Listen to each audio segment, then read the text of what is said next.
evening, everybody, and welcome to the Daily Debrief. I'm Jesse Weber, in for Aaron Keller. Actress Lori Loughlin and her husband Massimo Giannelli are preparing to fight the new charges against them in the college admissions scandal. A Massachusetts federal judge officially accepted Loughlin and Giannelli's not guilty pleas to conspiracy to commit federal programs bribery and canceled their arraignment scheduled for today. Prosecutors accused the celebrity couple of paying $500,000 to con their two daughters' way into the University of Southern California by falsely claiming they were crew recruits. In addition to the bribery charge, which was part of a superseding indictment from last month, Loughlin and Giannelli also face conspiracy to commit money laundering and fraud charges. If convicted, they could face up to 45 years in prison. Joining me tonight are attorneys Katherine Smith and Andrew Tchaikovsky. Great to have you both. Katherine, I want to start with you. By pleading not guilty, is this just an effort on their part to buy time and think about what to do next, or do they really believe that they can win?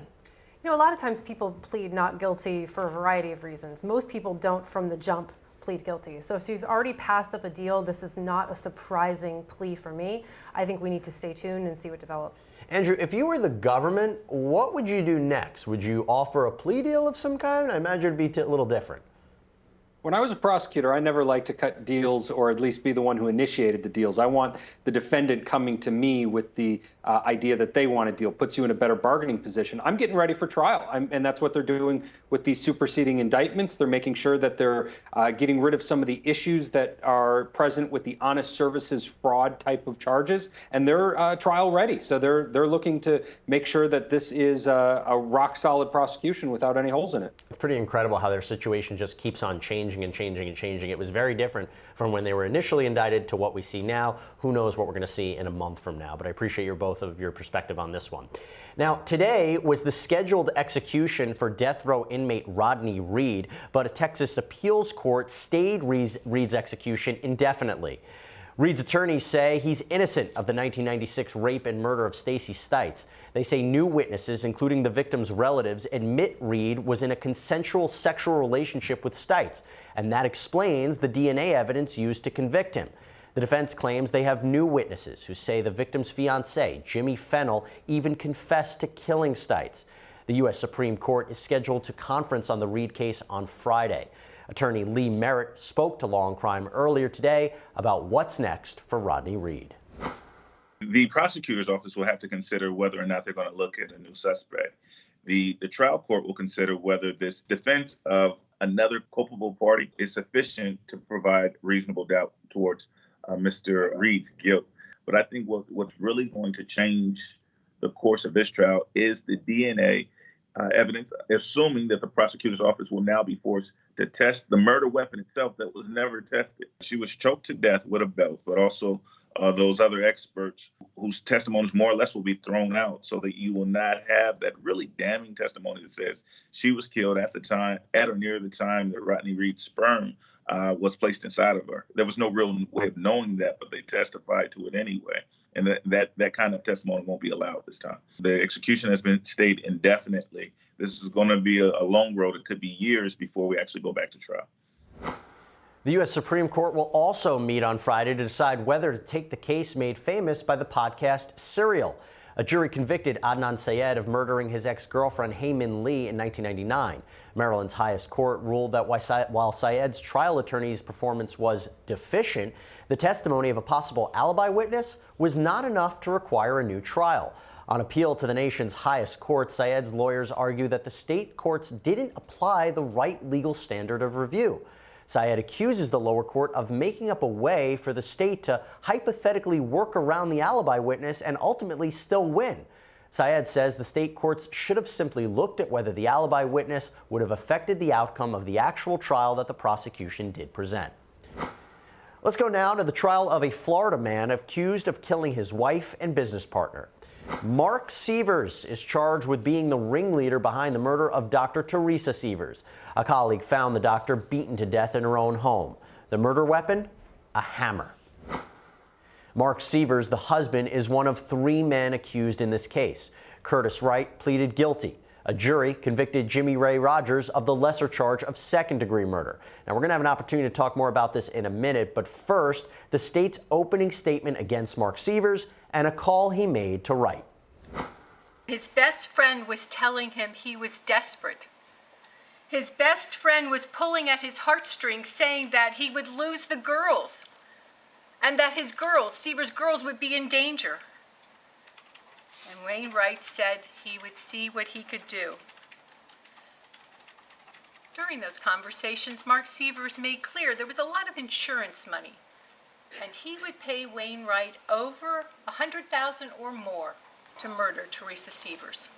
And Marc Sievers knew of Wainwright's precarious finances. On May 17th, after Jimmy Rogers agreed to help, the serious planning began. Marc Sievers picked the time, a time when he and the girls would be out of town, the perfect alibi. Prosecutors say cell phone records link Marc Sievers to Curtis Wright. Wright then allegedly solicited Jimmy Ray Rogers, and the two traveled from Missouri to Florida to kill Dr. Sievers.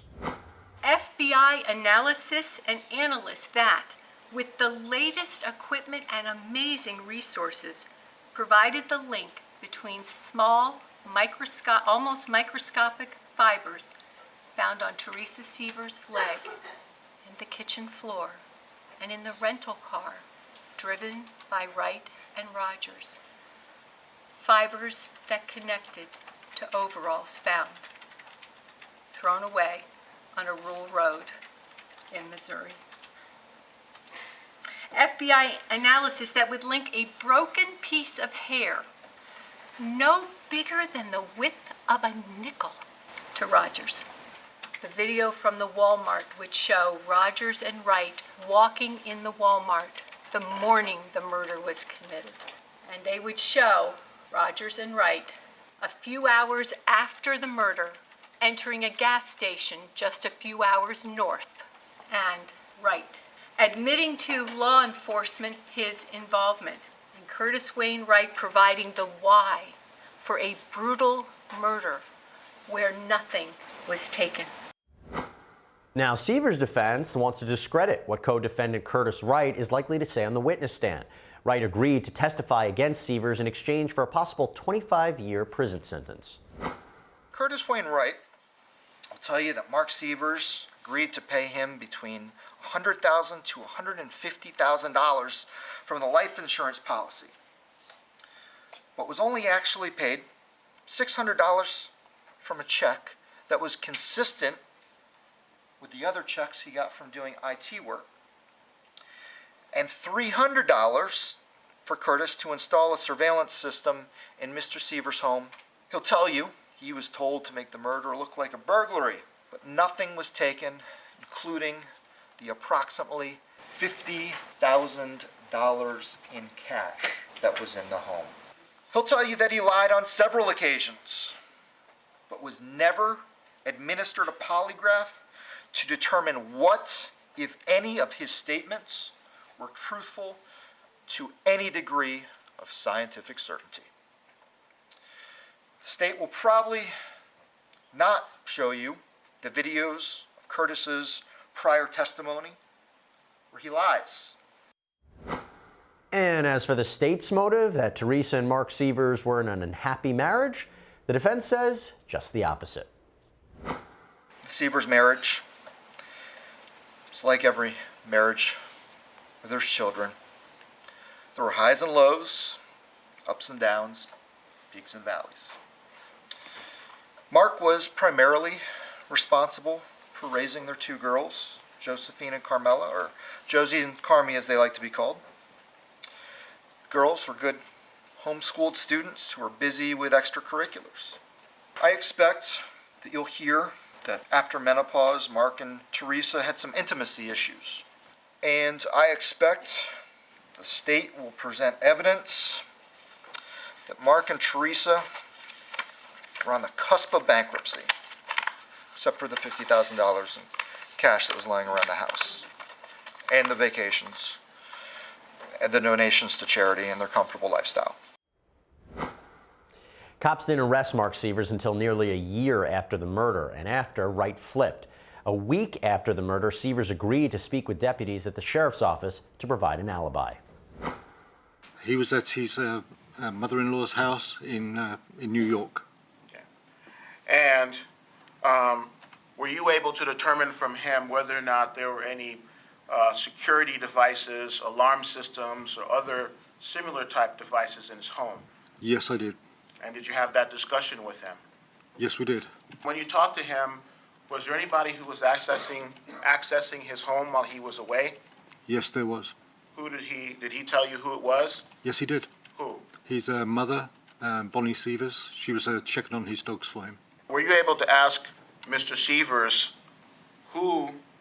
if he knew who had killed his wife? Yes, I did.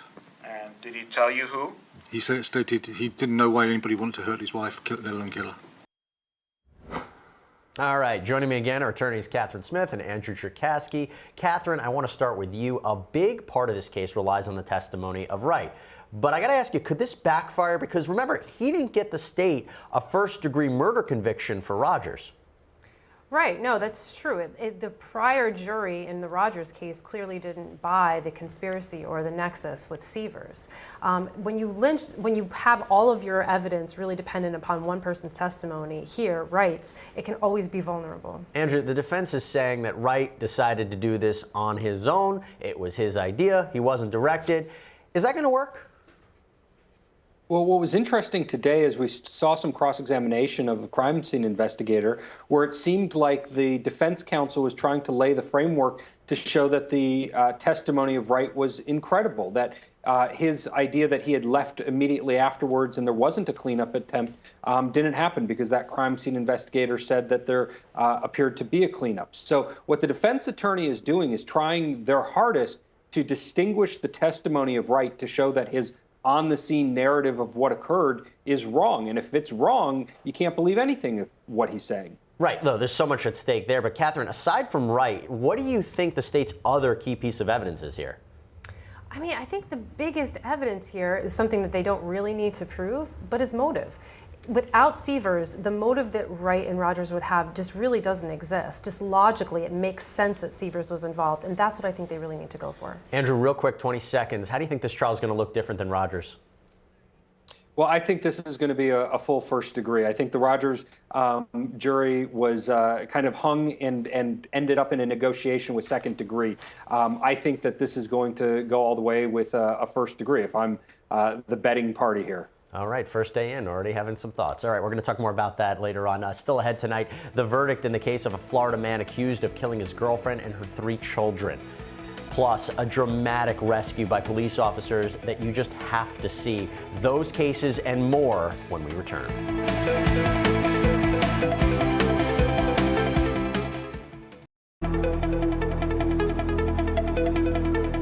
Welcome back, everybody. And now to Texas, where newly released body cam video shows the dramatic rescue of a kidnapped little girl.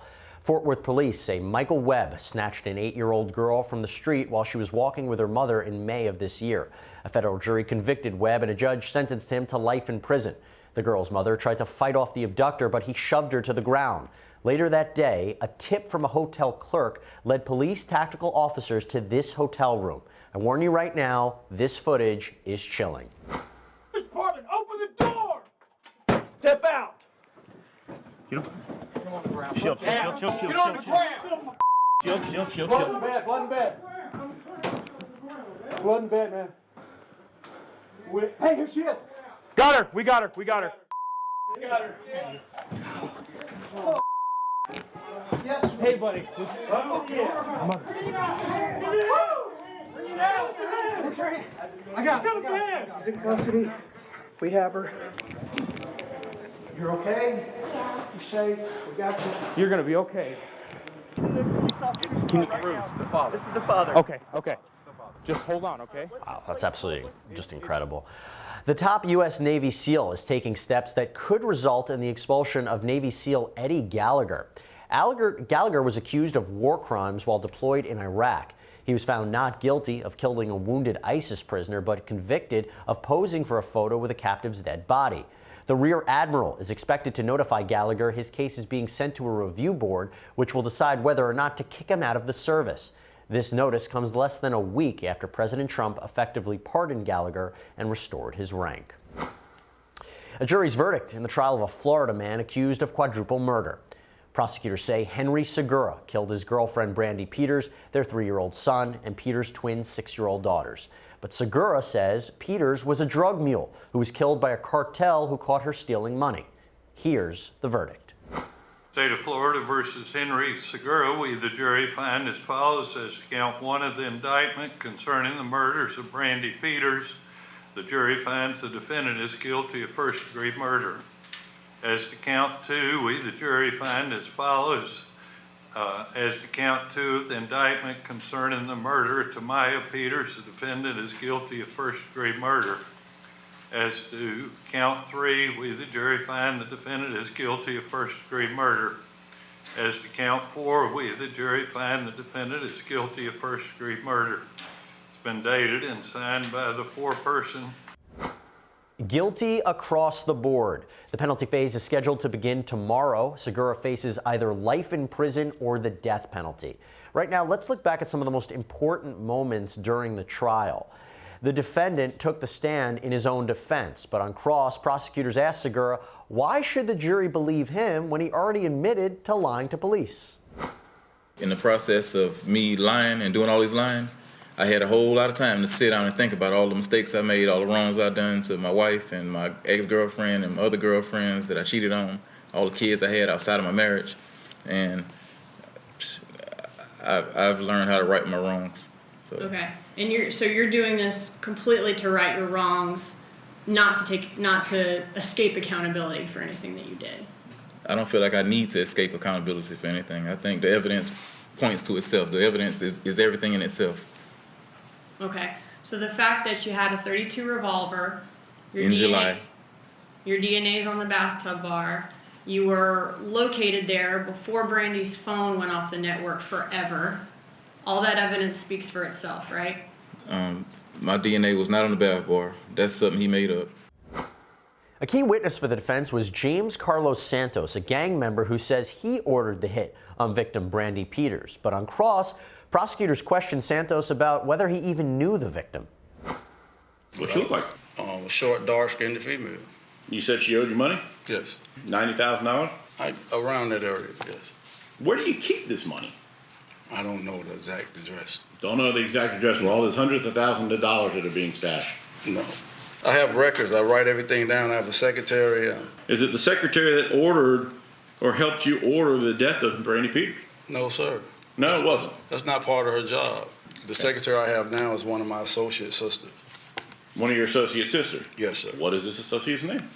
Carlos, the same guy that I'm always dealing with. Mr. Santos, you've been diagnosed delusional, grandiose, narcissistic, schizophrenic, hear voices in your head, confessing to murders that didn't occur, confessing to murders you couldn't have done, now confessing to another murder you had no involvement in. Isn't that true? No, sir, it's not. And you say your person that you had contact with is named Carlos. Yes, sir. You introduce your name here today as James Santos, correct? Yes, sir. Isn't it true your middle name is Carlos? You are Carlos, are you not? You mean Carlos Hernandez or not? No, I'm Carlos Santos. Prosecutors called victim Brandy Peters' sister back to the stand for the rebuttal case. They wanted to contest the defense's claims that Peters was ever involved in the drug trade. Did Brandy ever deal or transport drugs? No, ma'am. Did she ever disappear for days at a time for out-of-town trips? No, ma'am. Had she ever been to Texas? No, ma'am. Okay. Everybody that knows my mom knows that she was very, very strict on us. And at 16, 17, she wouldn't have not left the house for days at a time. All right, so for Brandy's whole life, you never knew her to go out of town for days at a time, but especially in the year 2000, when she's 17 years old, she's at your mom's house. She's not going out of town anywhere, even for one day. No, ma'am. Did Brandy have any money? No, ma'am. Did she have some flashy lifestyle? No, she didn't. Did she ever have a car that was reliable enough to make it to Texas? No, ma'am. Back now to attorneys Katherine Smith and Andrew Tchaikovsky. All right, Katherine, first up, what do you think the jury didn't believe in the defense's case? I mean, it's shocking because I thought that the best evidence that's so hard to dispute is the fact that there was forensic evidence that pointed to someone other than the criminal defendant. They must not have believed Santos's testimony, and they must not have believed the full profile of the forensic evidence. Andrew, hindsight 2020, Monday morning quarterback, but was it a mistake on the part of the defense to request and ultimately get a 6-person jury as opposed to 12? Remember, the first time around was an 8-4 split in their favor.